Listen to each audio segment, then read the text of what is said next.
Hi, good morning and welcome to a meditation. Today is the 9th of September and I would like to read in Proverbs chapter 15 verse 16. Better is little with the fear of the Lord than great wealth and turmoil with it.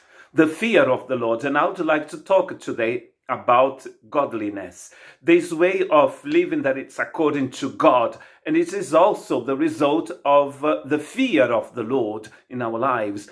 Paul, writing to Timothy in 1 Timothy chapter 6 verse 6 says, "Now godliness combined with contentment brings great profit." So Proverbs chapter 15 talks about profit. It says that a great wealth here, it's nothing without the fear of the Lord. And it is better to have little profit, but have the fear of the Lord. And Paul is saying, writing to Timothy, that a great profit is found in godliness, in a godly way of living. Piety, we say in French and in Portuguese.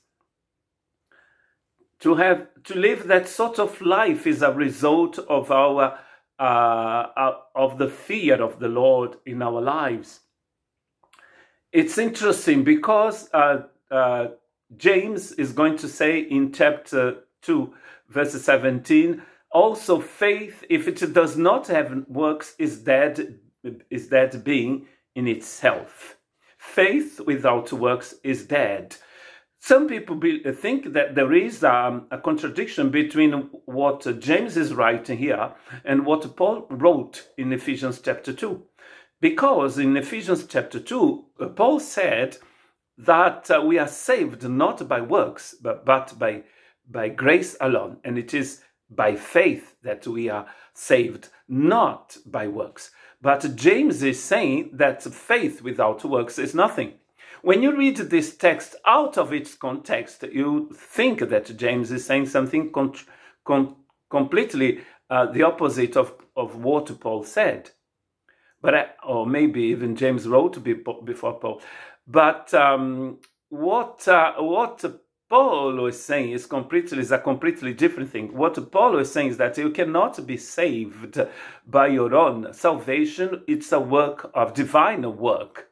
It depends on redemption, on justification, and justification is by faith. You cannot, by being a religious person, be saved. You cannot only be saved by grace. What James is saying, that once you are saved and you say, I have got faith, if it's not sin in your life, it shows that you haven't got faith. The examples that James gives are the examples of Abraham and Rahab. Abraham was the father of nations. Abraham was a father to many nations. Rahab was a prostitute. Why is James using the example? Of course, I believe that James was using this example to shock a bit the people who were receiving his letter, because we believe he wrote this letter to Jewish people who were followers of Jesus. We would call them Messianic Jews today.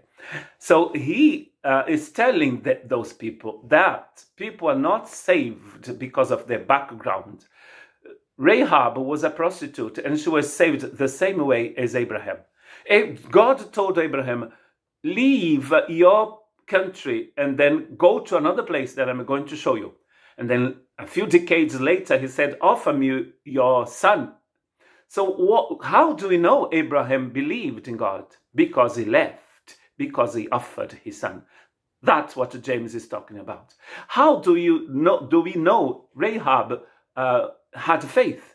Because she acted. She did what she was told to do to help God's people. That's what James is talking about. If you say, I am a wonderful person, I am a beautiful person, I am this and that, and then the next day you write these horrible things in the internet against people, it might be because you are not that wonderful. That's what James is talking about. If people say they have faith but they are doing horrible things to other people. It might not be the faith that comes from God. Listen to what Jesus is saying in Matthew chapter 23, verse 28. In the same way, on the outside you look righteous to people, but inside you are full of hypocrisy and lawlessness. Jesus was talking to religious people who thought they were wonderful. They told the people they were wonderful. But we shouldn't forget that it was the same people who decided that they wanted Jesus to be crucified. God have mercy on us.